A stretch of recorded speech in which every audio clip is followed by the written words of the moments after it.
Narraciones Inenarrables presenta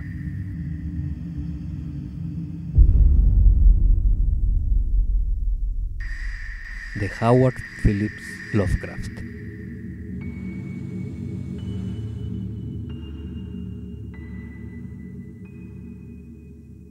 El que acecha en la oscuridad.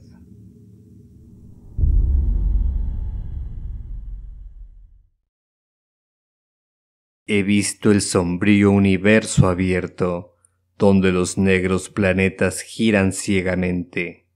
Giran sumidos en un horror insensato, sin conciencia, brillo o nombre. Los investigadores prudentes titubearán antes de contradecir la común creencia de que Robert Blake murió alcanzado por el rayo, o debido a un profundo choque nervioso producto de una descarga eléctrica. Es cierto que la ventana ante la que se le encontró estaba intacta, pero la naturaleza ha probado ser capaz de muchos sucesos extraordinarios. La expresión de su rostro puede con facilidad ser debida a alguna oscura contorsión muscular sin relación alguna con lo que vio, mientras que las anotaciones de su diario son claramente resultado de una imaginación fantástica, exaltada por algunas supersticiones locales y ciertos viejos asuntos por él exhumados. Y en lo tocante a las anómalas condiciones que se dan en la abandonada iglesia de Federal Hill, el analista perspicaz no tarda en atribuir todo eso a ciertas imposturas, conscientes o inconscientes, con las que, a la postre y en parte, estaba secretamente conectado el propio Blake. Porque, después de todo, era un escritor y pintor volcado por completo en el campo de los mitos, el miedo, el terror y la superstición. Siempre insaciable en su búsqueda de escenas y sucesos producidos por fuentes ajenas y espectrales. Su primera estancia en la ciudad, una visita realizada a un extraño anciano, tan dedicado a lo oculto y lo prohibido como él mismo, terminó entre la muerte y las llamas, y debió ser algún morboso instinto el que le hizo volver de nuevo, desde su residencia de Milwaukee.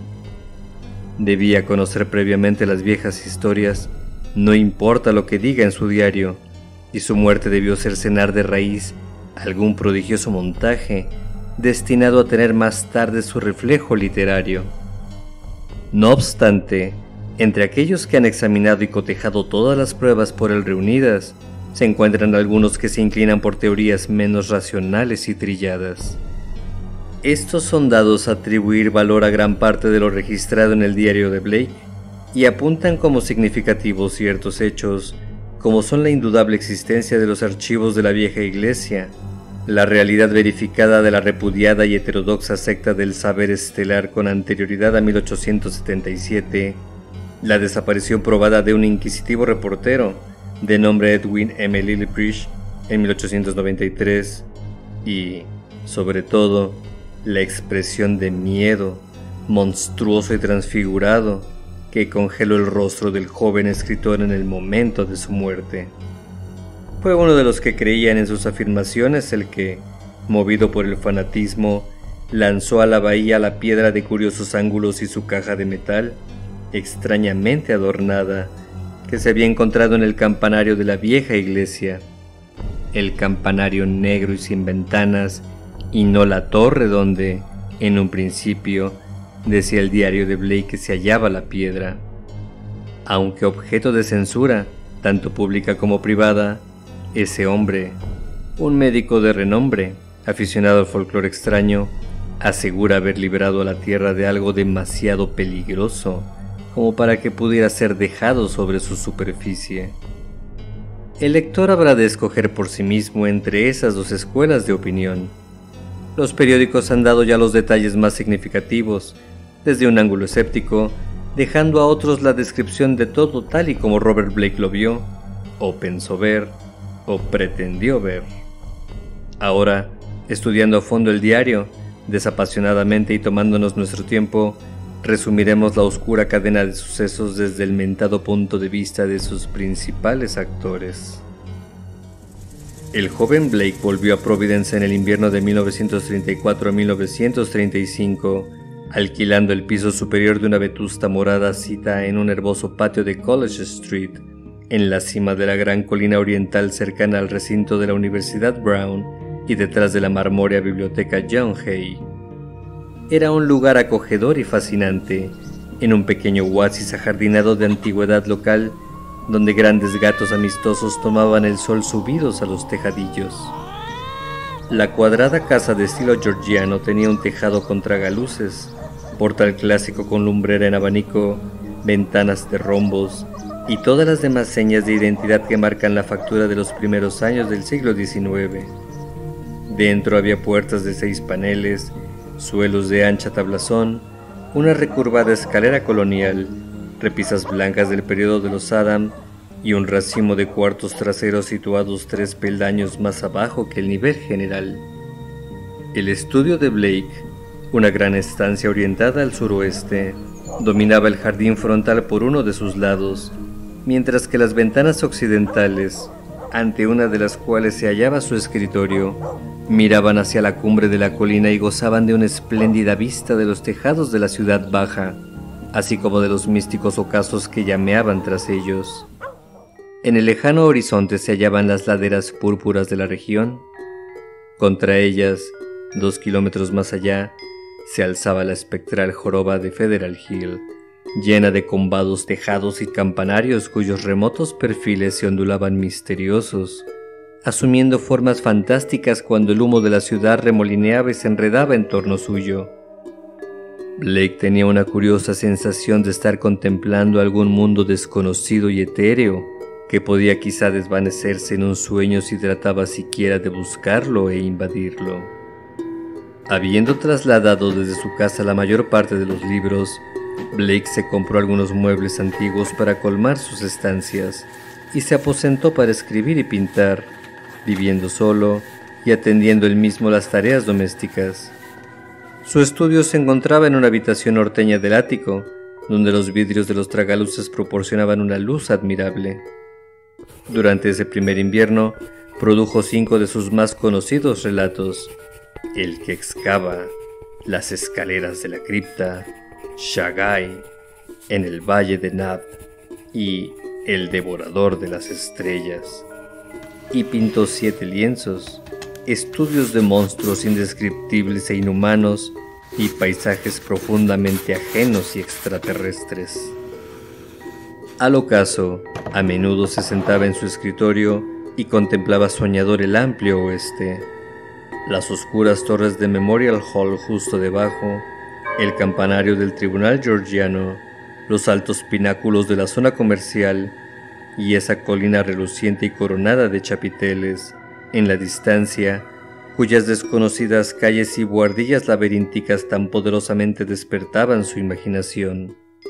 Supo, por sus escasos conocidos, que la lejana ladera era un gran barrio italiano, aunque la mayoría de las casas procedían de los viejos días yanquis e irlandeses. Aquí y allá podía apuntar con sus prismáticos hacia ese mundo espectral e inalcanzable, situado más allá del arremolinado humo, captando techos, chimeneas y torres, y especulando sobre los estrafalarios y curiosos misterios que pudiera albergar.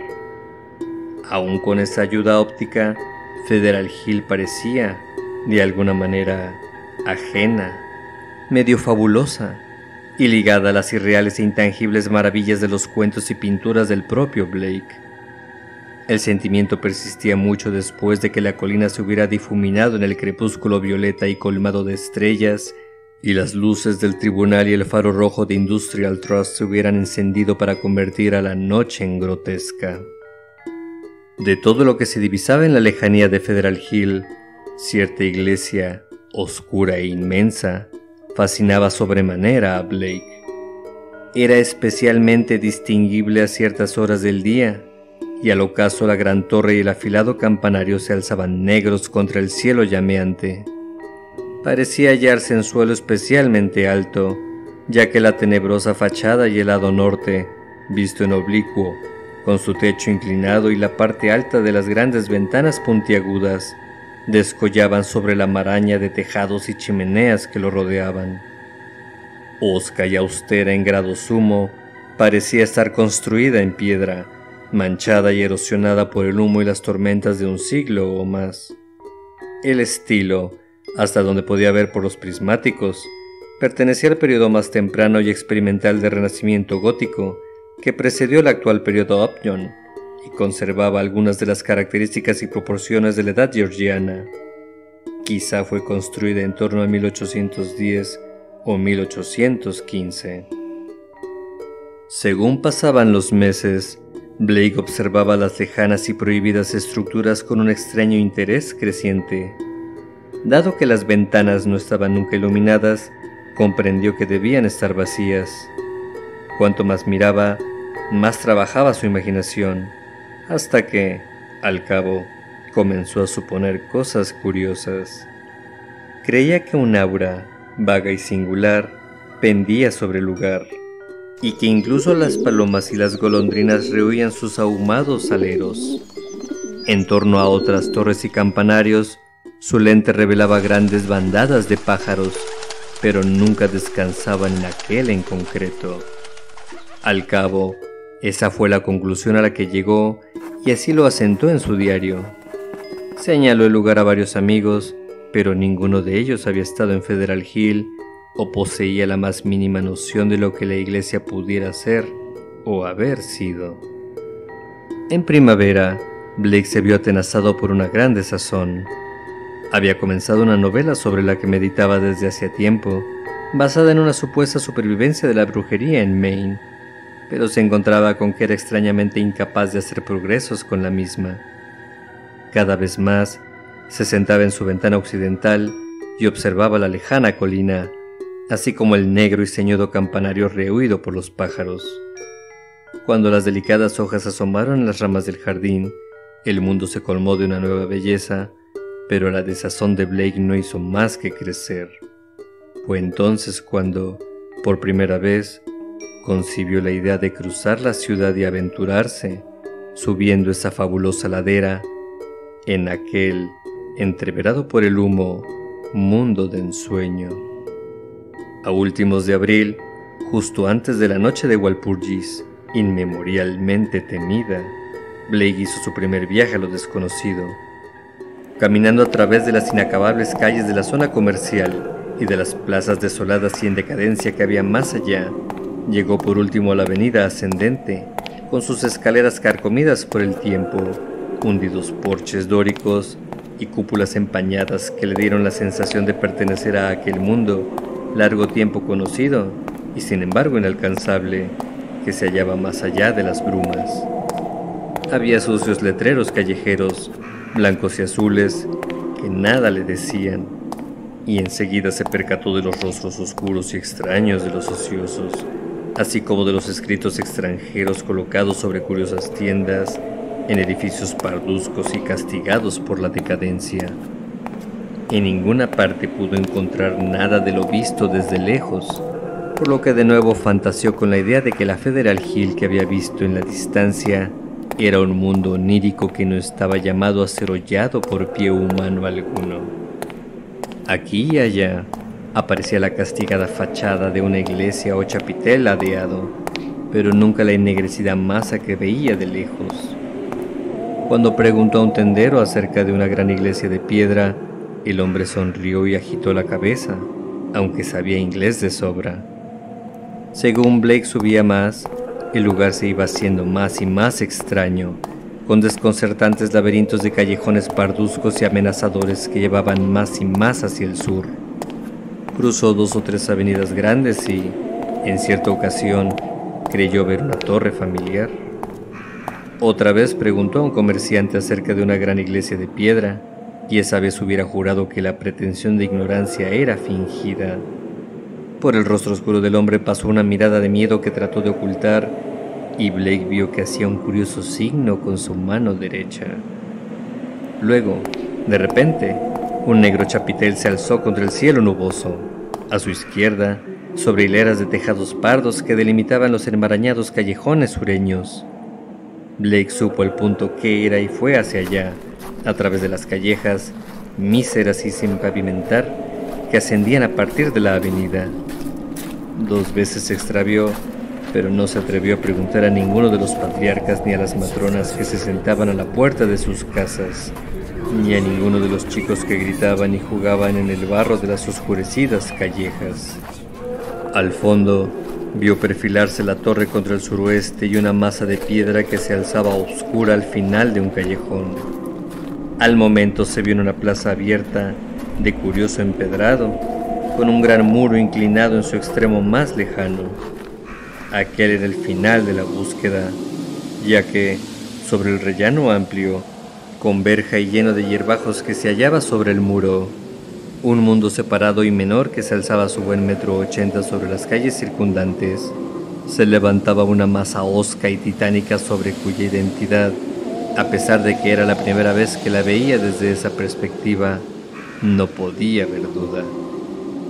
La vacía iglesia se encontraba en estado de gran decrepitud. Algunos de los altos contrafuertes de piedra se habían derrumbado y varios delicados remates yacían medio perdidos entre los matojos y las hierbas, pardos y abandonados. Las ennegrecidas ventanas góticas estaban casi intactas, aunque muchas de sus columnillas habían desaparecido. Blake se preguntó cómo podían haber sobrevivido aquellos cristales de tétricas pinturas en vista de los más que conocidos hábitos de los chiquillos de la vecindad. En torno al borde del muro inclinado, cerrando por completo el terreno, había una herrumbrosa verja de hierro cuya puerta, situada al final de un tramo de peldaños que partían de la plaza, estaba obviamente cerrada con candado. El camino que iba de la puerta al edificio estaba sepultado bajo las malas hierbas. La decadencia y la desolación pendían como un dosel sobre todo el lugar, y ante los aleros sin pájaros y los muros negros y desprovistos de hiedra, sintió algo vagamente siniestro que no podía definir. Había muy poca gente en la plaza, pero Blake vio a un policía en el extremo norte y se aproximó para preguntarle por la iglesia. Era un irlandés grande y agradable, y resultó extraño que hiciera poco más que esbozar el signo de la cruz y musitar que la gente nunca hablaba de ese edificio. Cuando Blake insistió, dijo apresuradamente que los curas italianos ponían a todos en guardia contra el edificio, jurando que una monstruosa maldad había morado una vez allí y dejado su marca. Él mismo había oído oscuros rumores sobre el mismo de labios de su padre, que recordaba ciertos sonidos y habladurías de su infancia. Había habido allí antaño una secta maligna, una secta sin ley que invocaba espantosos seres procedentes de desconocidas cimas de oscuridad. Hizo falta un buen sacerdote para exorcizar a lo convocado, aunque los había que afirmaban que con la luz bastaba. Si el padre O'Malley aún viviera, podría contar muchas cosas, pero ahora no había nada que hacer, excepto mantenerse alejados. Ya no albergaba a nadie y sus dueños estaban muertos o lejos. Habían huido como ratas tras de que corrieran amenazadoras historias en el 77, cuando la gente comenzó a reparar en cómo las personas desaparecían de vez en cuando en la vecindad. Algún día la municipalidad daría el paso y sería con la propiedad por falta de herederos, pero nada bueno le vendría a nadie que tuviera relación con aquello. Lo mejor sería dejarla abandonada a los años hasta que se cayera, no fuera que se despertase lo que debía dormir por siempre en su negro abismo. Cuando el policía se marchó, Blake se quedó mirando la sombría masa del campanario. Le perturbó el hecho de que aquella estructura resultase tan siniestra para otros como para él, y se preguntó qué grado de verdad podía haber detrás de los viejos cuentos que el guardia le había repetido. Lo más probable es que se tratasen de viejas leyendas provocadas por el maligno aspecto del lugar, pero, aún así, era como una extraña invasión en la vida real de una de sus propias historias. El sol de la tarde asomó detrás de las dispersas nubes, pero parecía incapaz de iluminar esos muros manchados y llenos de hollín del viejo templo que se remontaba sobre su alto rellano. Resultaba extraño que el verde de la primavera no hubiera tocado los pardos y marchitos arbustos de ese patio alto y cercado de hierro. Blake se encontró bordeando el área, al tiempo que examinaba el muro inclinado y la verja oxidada, en busca de posibles vías de acceso. Había una terrible atracción en ese ennegrecido templo, algo que lo hacía irresistible. La verja no mostraba abertura cerca de la escalera, pero hacia el lado norte había algunas barras sueltas. Podía subir la escalera y circundar por el angosto borde de fuera, por la verja, hasta llegar al hueco. Si de veras la gente temía tanto el lugar, nadie se opondría a su paso. Estaba al pie del muro y casi dentro de la verja antes de que nadie pudiera verlo. Luego, al mirar hacia abajo, constató que la poca gente que había en la plaza se apartaba y hacía con la mano derecha el mismo signo que hiciera el tendero de la avenida. Algunas ventanas se cerraron y una mujer gorda salió como una flecha a la calle para arrastrar a algunos mocosos al interior de una casa desvencijada y sin pintar. El boquete en la verja era muy fácil de pasar y enseguida Blake se encontró deambulando entre los podridos y retorcidos matojos del patio abandonado. Aquí y allá, gastados muñones de lápidas le indicaban que había habido entierros allí, pero, por lo visto, debió ser hacía mucho tiempo. La inmensidad de la iglesia era, ahora que se encontraba tan cerca, opresiva, pero se hizo fuerte y se acercó a tantear las 3 grandes puertas de la fachada principal. Todas estaban cerradas a cal y canto, por lo que comenzó a rodear el ciclópeo edificio en busca de alguna abertura menor y más accesible. E incluso entonces no estaba muy seguro de desear entrar en esa guarida de abandono y sombras, aunque el tirón de lo extraño le arrastraba sin pensar. Una ventana abierta y sin enrejado del sótano, en la saga del edificio, le proporcionó la entrada que necesitaba. Atisbando en el interior, Blake vio una cima subterránea de telarañas y polvo, débilmente iluminada por los rayos del sol occidental que lograban filtrarse. Escombros, viejos barriles, cajas rotas y muebles de todo tipo se mostraron a su ojo, aunque sobre todos ellos había una capa de polvo que redondeaba las aristas. Los oxidados restos de una calefacción de aire mostraban que el edificio había sido usado y conservado hasta por lo menos el periodo medio victoriano. Actuando casi sin intención consciente, Blake reptó a través de la ventana y se descolgó hasta el suelo de cemento, lleno de escombros y alfombrado de polvo. El sótano abovedado era inmenso, sin tabiques, y en una esquina, lejana y a la derecha, vio una negra arcada que llevaba sin duda hacia arriba.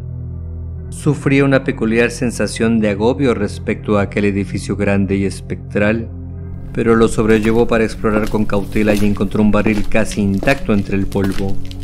Lo hizo rodar hasta debajo de la ventana abierta, proveyéndose así de un medio de salida. Luego, cobrando valor, cruzó el espacio ancho y lleno de telarañas, dirigiéndose al arco. Medio tapado por el omnipresente polvo y cubierto por fantasmales gasas de telaraña, subió por los gastados peldaños de piedra que se remontaban en la negrura. No llevaba luz consigo, pero iba tanteando cuidadosamente con las manos. Tras un brusco giro, tocó una puerta cerrada y, a tientas, palpó el antiguo picaporte. Se abría hacia adentro y, más allá, se hallaba un corredor tenuamente iluminado, cubierto de artesonados comidos por los gusanos. Ya en la planta baja, Blake comenzó a explorar con rapidez. Todas las puertas interiores estaban abiertas, por lo que pudo pasar con libertad de cuarto a cuarto.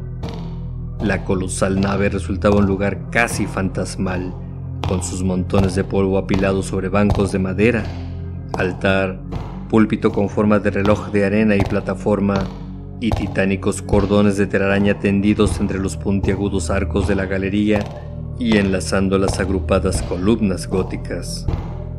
En esa silenciosa desolación danzaba una espantosa luz plomiza, fruto de los rayos que el poniente sol vespertino lanzaba a través de los extraños y medio ennegrecidos cristales de las grandes ventanas del ábside.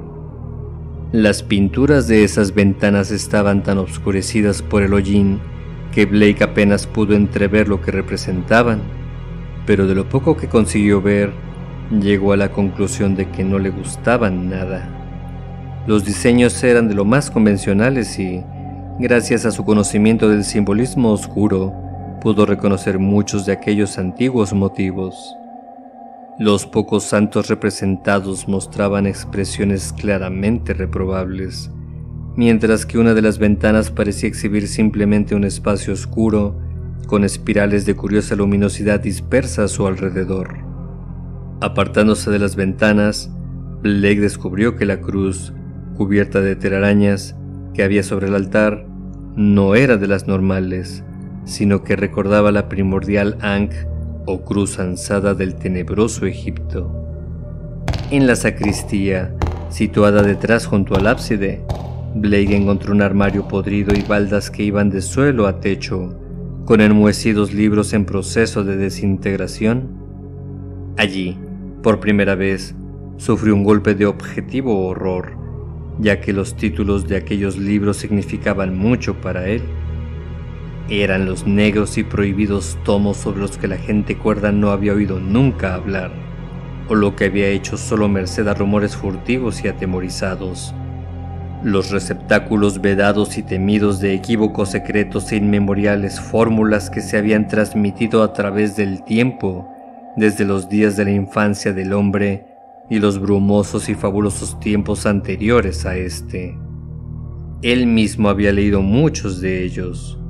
Una versión latina del horrendo Necronomicon, el siniestro Liber Eibonis, el infame Cultes de Ghouls del Conde d'Erlet, el Unasprechlichen Kulten de von Junz y el infernal De Vermis Mysteris del viejo Ludwig Prim.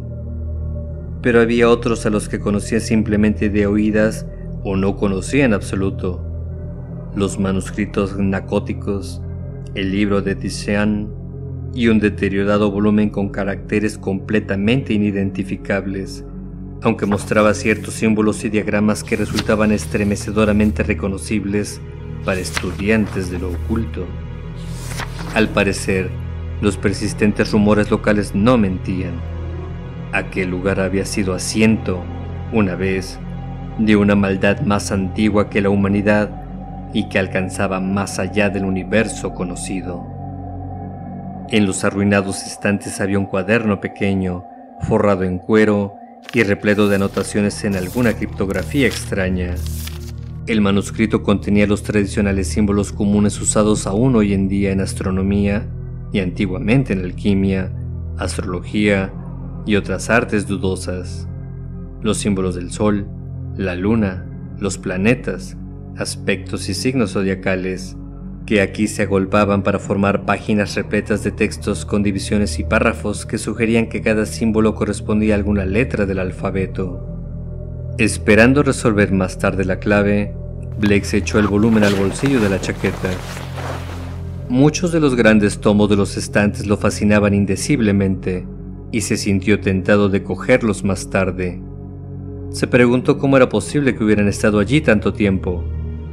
¿Acaso él era el primero en vencer al acechante y disuasivo temor que durante cerca de 60 años había mantenido a ese desierto lugar a salvo de visitantes? Habiendo ya explorado del todo la planta baja, Blake se dirigió, a través del polvo de la espectral nave, hacia el vestíbulo frontal, ya que allí había visto una puerta y unas escaleras que debían llevar hacia la ennegrecida torre y el campanario, que tan familiares le resultaban de lejos. El ascenso fue una experiencia estremecedora, ya que el polvo era espeso y las arañas se habían esmerado en aquel lugar cerrado. La escalera era una espiral con altos y angostos peldaños de madera y, de vez en cuando, Blake pasaba por una opacada ventana que ofrecía una vertiginosa panorámica sobre la ciudad. Aunque no había visto abajo ninguna cuerda, esperaba encontrar una o varias campanas en la torre, cuyas ventanas ojivales, cubiertas con celosías, tan a menudo había estudiado mediante sus prismáticos. La desazón lo alcanzó al llegar a su objetivo, cuando, en lo alto de las escaleras, descubrió que la estancia de la torre estaba desprovista de carillones y que claramente había estado destinada a propósitos muy diferentes. La estancia, de unos 3 metros de lado, estaba débilmente iluminada gracias a 4 ventanas ojivales, una a cada lado, que dejaban pasar la luz a través de sus deterioradas celosías. Estas habían sido en algún momento cubiertas con pantallas opacas y gruesas, pero hacía mucho que se habían podrido y caído. En mitad del polvoriento suelo se alzaba un pilar de piedra de curiosos ángulos, de algo más de 1 metro de altura y de unos 60 centímetros de diámetro mayor, cubierto a cada lado por jeroglíficos estrafalarios, toscamente cincelados y completamente irreconocibles. Sobre ese pilar descansaba una caja de metal de forma peculiarmente asimétrica. Su tapa estaba abierta y el interior mostraba lo que, bajo el polvo de decenios, podía ser un objeto ovoide o irregularmente esférico de unos 15 centímetros. En torno al pilar, formando grosso modo un círculo, había 7 sillas góticas de alto respaldo, prácticamente intactas, mientras que detrás de ellas, a lo largo de los muros cubiertos de madera oscura, había 7 imágenes colosales de yeso pintado de negro, ya en muy mal estado, y que recordaban, más que otra cosa, a los crípticos megalitos tallados de la misteriosa isla de Pascua. En una esquina de la habitación, cubierta de telarañas, una escala tallada en el muro llevaba a la cerrada trampilla del campanario que, desprovisto de ventanas, se situaba encima. Al ir acostumbrándose Blake a la débil luz, se percató de los extraños bajorrelieves de la curiosa caja abierta de metal amarillo. Acercándose, trató de limpiar el polvo con sus manos y el pañuelo, y descubrió que las figuras mostradas eran de una especie monstruosa y totalmente ajena, representando entidades que, aunque aparentemente vivas, no guardaban semejanza alguna con ninguna forma de vida que hubiera existido nunca sobre este planeta. La casi esfera de 15 centímetros resultó ser un poliedro prácticamente negro y estriado de rojo, con multitud de superficies planas e irregulares. Un curioso cristal de alguna especie, o quizá un mineral artificialmente tallado y pulido. No tocaba el fondo de la caja, ya que estaba suspendido por medio de una banda de metal que ceñía su ecuador, con algunos soportes de extraño diseño que iban horizontalmente hacia los ángulos de las caras interiores de la caja, cerca del borde. Esa piedra, una vez expuesta, ejerció sobre Blake una fascinación casi alarmante. Apenas podía apartar los ojos de ella y, según miraba sus resplandecientes superficies, casi imaginó que era transparente, con mundos de prodigio a medio formar en su interior. En su mente flotaban imágenes de orbes alienígenas con grandes torres de piedra, y otros mundos con montañas titánicas y sin vestigios de vida, y espacios aún más remotos donde solo una agitación en la vaga negrura hablaba de la presencia de conciencia y vida. Cuando apartó la vista, se percató de un singular montón de polvo situado en una esquina lejana, cerca de la escala del campanario. No hubiera sabido decir por qué llamó su atención, pero algo en su forma mandó un mensaje a su mente inconsciente. Dirigiéndose hacia allí y apartando las colgantes telarañas, comenzó a discernir algo terrible. Manos y pañuelo revelaron pronto la verdad, y Blake boqueó preso de una estremecedora mezcla de emociones. Se trataba de un esqueleto humano y debía haber estado allí durante largo tiempo. Las ropas estaban reducidas a jirones, pero algunos botones y trozos hablaban aún de la existencia de un traje masculino gris.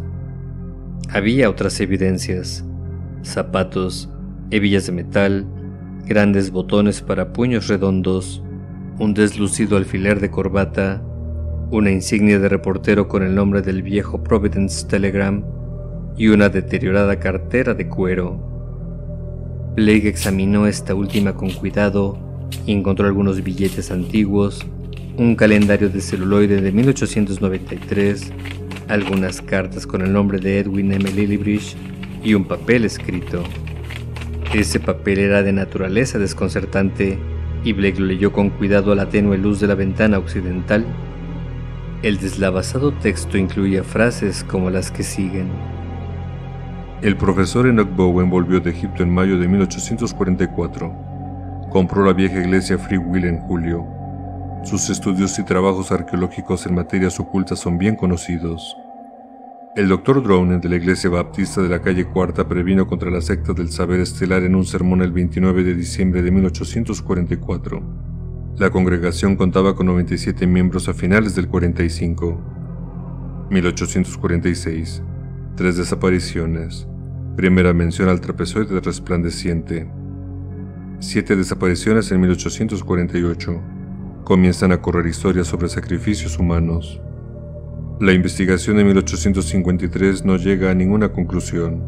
Corren historias sobre sonidos. El padre O'Malley habla sobre adoración al diablo hecha mediante una caja encontrada en grandes ruinas egipcias. Dice que convoca algo que no puede sobrevivir a la luz del día. Huye de la luz tenue y desaparece ante la intensa. Entonces tiene que ser convocado de nuevo. Probablemente ha sacado todo eso de las confesiones que hizo en su lecho de muerte Francis X. Finney, que se había unido a la sabiduría estelar en el 49. Esa gente dice que el trapezoide resplandeciente les muestra el paraíso y otros mundos, y que el que acecha en la oscuridad les comunica de alguna forma secretos. Lo que dice Orrin B. Eddy en 1857. Lo convocan mirando el cristal y tienen un lenguaje secreto que usan entre ellos. 200 fieles o más en 1863, todos hombres. Algarada de muchachos irlandeses contra la iglesia en 1869, luego de la desaparición de Patrick Regan. Velado artículo en J, el 14 de marzo del 72, pero la gente no le presta atención. 6 desapariciones en 1876. Un comité secreto se entrevista con el alcalde Doyle. Se prometen medidas en febrero de 1877. La iglesia cerrada en abril. Una banda, chicos de Federal Hill, amenazan al doctor y al resto de la congregación en mayo. 181 personas abandonan la ciudad antes de que acabe el 77. No se mencionan nombres. Las historias de fantasmas comienzan hacia 1880. Intentar comprobar si es cierto lo que se dice acerca de que ningún ser humano ha entrado en la iglesia desde 1877. Pedir a Lanningham la fotografía del lugar tomada en 1851. Devolviendo el papel a la cartera y metiéndose esta última en la chaqueta, Blake se volvió a observar el esqueleto en el polvo. Las implicaciones de las notas estaban claras, y no había duda de que ese hombre había invadido el abandonado edificio hacía 42 años, en pos de una noticia periodística que nadie antes se había atrevido a buscar. Quizá nadie estaba al tanto de su plan, quién sabe, pero lo cierto es que nunca había vuelto al periódico. ¿Acaso un temor, heroicamente reprimido, se había impuesto para matarlo de un fallo cardíaco? Blake se detuvo sobre los descarnados huesos y estudió su estado. Algunos estaban malamente quebrados y los había que parecían extrañamente disueltos en los extremos. Otros se veían extrañamente amarillentos, con una vaga sugestión de chamuscado. Esa quemazón se manifestaba también en algunos de los jirones de ropa. La calavera se encontraba en un estado de lo más peculiar, manchada de amarillo, con una abertura de bordes quemados en lo alto, como si algún ácido poderoso hubiera comido el hueso sólido. Lo que le había ocurrido al esqueleto durante aquellas 4 décadas de silencioso abandono en aquel lugar era algo que Blake no podía ni imaginar. Antes de darse cuenta de lo que hacía, estaba mirando a la piedra de nuevo y dejando que su curiosa influencia despertase un nebuloso despliegue en su mente. Vio procesiones de figuras, con túnicas y capuchas, cuyas siluetas no eran humanas, y observó interminables leguas de desiertos contra las que se recortaban monolitos tallados y altísimos. Vio torres y muros de negras profundidades submarinas y vórtices de espacio en los que retazos de negra bruma flotaban ante tenues resplandores de fría neblina púrpura. Y, más allá de todo eso, tuvo el atisbo de una infinita cima de oscuridad, en la que formas sólidas y semisólidas eran detectables tan solo por sus rabiosas agitaciones, y nebulosas tramas de fuerza parecían entremezclar orden y caos, ofreciendo una clave para todas las paradojas y arcanos del mundo conocido. Luego, todo aquel hechizo quedó roto por un ataque de corrosivo e intangible miedo-pánico. Blake, estremecido, se apartó de la piedra, consciente ahora de que había alguna informe presencia ajena cerca de él, observándolo con horrible resolución. Se sentía en contacto con algo, algo que no era la piedra, sino que lo observaba a través de ella, algo que podía seguirlo sin descanso, con un sentido que no era el de la física visión. Sin duda, aquel lugar estaba afectando sus nervios, lo que no era de extrañar, dado su horrible descubrimiento. La luz se desvanecía, también, y ya que no tenía medios de alumbrarse, tendría que marcharse enseguida. Fue entonces, en el postre crepúsculo, cuando pensó detectar un débil trazo de luminosidad en la piedra de locos ángulos. Había tratado de no mirarla, pero alguna oscura convulsión atrajo sus ojos hacia ella. ¿No había alguna sutil fosforescencia radioactiva en aquella cosa? ¿Qué era lo que decían las notas del muerto acerca de un trapezoide resplandeciente? ¿Y qué era, además, aquel nicho de cósmica maldad? ¿Qué había ocurrido allí que podía estar aún al acecho en las sombras rehuidas por los pájaros? Parecía ahora como si un esquivo toque de fetidez se hubiese alzado, aunque no había fuente aparente para él mismo. Blake cogió la tapa de esa caja tanto tiempo abierta y la cerró. Giró con facilidad sobre sus extrañas bisagras y volteó por completo sobre la piedra, ahora inconfundiblemente brillante. A la par que el agudo clic del cierre, se escuchó un amortiguado agitar que parecía llegado de la eterna negrura del campanario encima, más allá de la trampilla. Ratas, sin duda alguna, los únicos seres vivientes que se habían mostrado en aquel maldito lugar desde que había entrado. Pero aquel revuelo en el campanario le espantó horriblemente, así que se lanzó por la escalera de caracol hacia abajo, cruzando la fantasmal nave hasta llegar al abovedado sótano, pasar el polvo acumulado en el patio desierto y correr por las enmarañadas y medrosas callejas y avenidas de Federal Hill, rumbo a las cuerdas calles del centro y los hogareños muros de ladrillo del distrito universitario.